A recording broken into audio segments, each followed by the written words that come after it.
Dag 2. Inwoning van die Heilige Gees. Die inwoning van die Heilige Gees sal jou leiding en bemagtiging gee. Wanneer iemand weergebore word, neem die Heilige Gees sy inwoning in hulle en verskaf leiding, wysheid en krag om volgens die wil van God te leef. Die inwoning van die Heilige Gees is 'n goddelike teenwoordigheid binne in die mens. Die konsep van die inwoning van die Heilige Gees is 'n sentrale leerstelling wat die intieme teenwoordigheid van God binne in gelowiges aandui. Hierdie inwoning is nie bloot 'n teologiese leesstuk nie, maar 'n diepgaande werklikheid wat die Christen se verhouding met God en hulle bemagtig vir 'n lewe van geloof en gehoorsaamheid. Laat ons hierdie goddelike werklikheid verken deur die lens van die skrif. Neem asseblief jou eie Bybel en soek hierdie verse op. Dit sal jou help om die Bybel te leer en verseker dat die skrifte korrek is, direk vanuit God se woord kom en nie 'n valse leerstelling is nie. Dit is baie belangrik. Paulus sê, ondersoek die skrifte. So haal gerus jou eie Bybel uit en lees die skrifte saam met ons. Kom ons gaan na Johannes 14, ek lees hier die ou vertaling uit.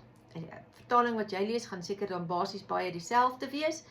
Johannes 14, vanaf vers 16 tot 18. En Jesus verseker sy disippels dat hy tot die Vader sal bid, wat 'n ander trooster, die Gees van die waarheid, hoor mooi, die Gees van die waarheid, vir altyd saam met hulle sal stuur. Hy verduidelik dat terwyl die wêreld hierdie Gees nie kan ontvang nie, omdat hulle hom nie gesien of geken het nie. Die disippels sal dit wel ken, maar hy woon reeds by hulle en sal binnekort in hulle wees. Jesus was reeds by hulle, maar hy sê hy stuur vir hulle 'n trooster wat binnekort binne in hulle sal wees. Jesus beloof dat hy hulle nie sonder troos sal laat nie, is dit nie wonderlik nie, maar eerder self na hulle sal kom. Daar is die belofte, hy sal self na hulle toe kom. Wat is die drie enige God, Vader, Seun en Heilige Gees? Hy gaan self na hulle toe kom. Hierdie gedeelte beklemtoon die belofte van die Heilige Gees se inwonende teenwoordigheid in die lewens van gelowiges. Jesus verseker sy disippels dat die Gees nie net met hulle sal wees nie, maar ook binne in hulle sal woon. Wow, awesome! Is dit nie wonderlik nie? Hy sal jou helper en jou gids wees. Romeine 8 vers 9 tot 11. Jy kan dit gou naslaan in jou Bybel. Romeine 8 vers 9 tot 11. Paulus verduidelik dat die gelowiges nie meer onder beheer van die sondige natuur is nie, maar nou onder die invloed van die Heilige Gees as die Gees van God in hulle woon. Wonderlik! As iemand nie die Gees van Christus het nie, behoort hy nie werklik aan Christus nie.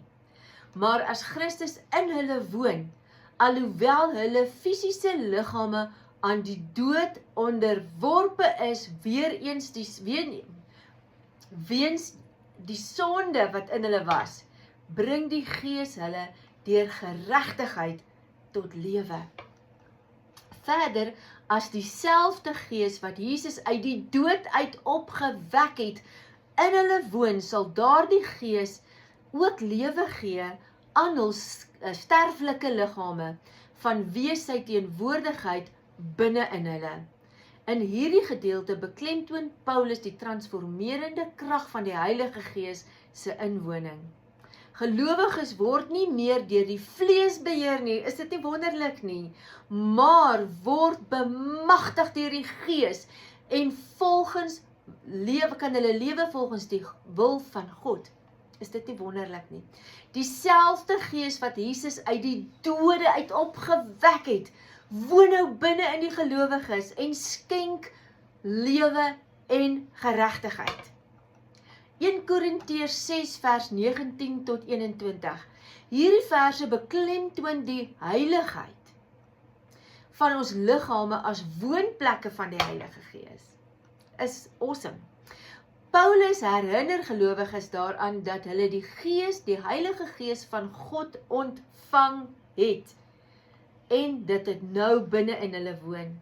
As gevolg hiervan behoort die Heilige Gees nie meer aan hulle self nie. Jy behoort nie meer aan jouself nie. Hulle is teen 'n groot prys gekoop. Deur die bloed van Jesus is jy gekoop. Die offer van Jesus Christus. Daarom dring Paulus daarop aan dat hulle God met hul liggame eer. Deur te erken dat hulle liggame nou tempels van die Heilige Gees is en gebruik moet word op 'n manier wat eer aan God bring. Paulus beklemtoon die Heilige Gees, die heiligheid van gelowiges se liggame as woonplekke van die Heilige Gees. As tempels van die Heilige Gees word gelowiges geroep om God met hul lewens te eer, terwyl hulle erken dat hulle aan hom behoort en met sy kosbare bloed gekoop is. Efesiërs 1 vers 13 en 14. Kry dit gou in jou Bybel, Efesiërs 1 vers 13 tot 14. In hierdie verse verseker Paulus die gelowiges van hulle veilige posisie in Christus. Herinner hulle dat hulle in die evangelie die boodskap van waarheid en redding het. Dat hulle dit gehoor het en geglo het. Hulle het Christus en hulle is nou met Christus verenig. Op die oomblik van geloof is hulle verseël met die beloofde Heilige Gees wat hulle toeëien as Godsin. Is dit nie wonderbaar nie?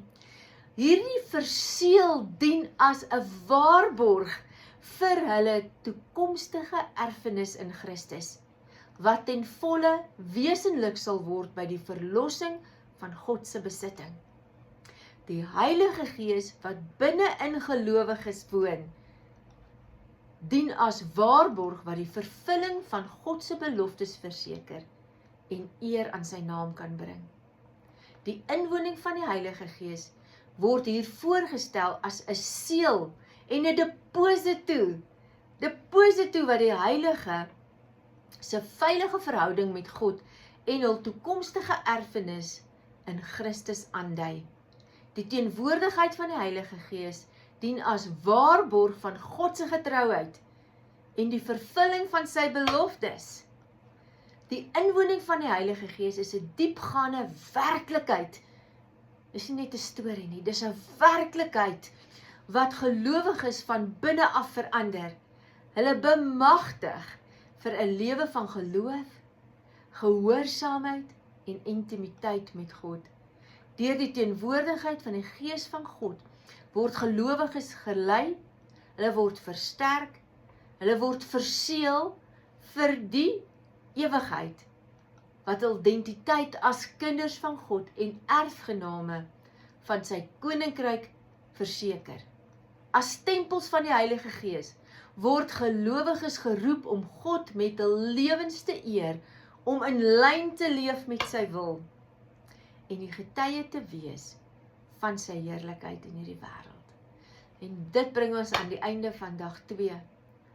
Mag vreugde en blydskap oor jou wees en mag jy gelei word deur die Heilige Gees, gevul word met vreugdeolie. Sien jou môre by dag 3.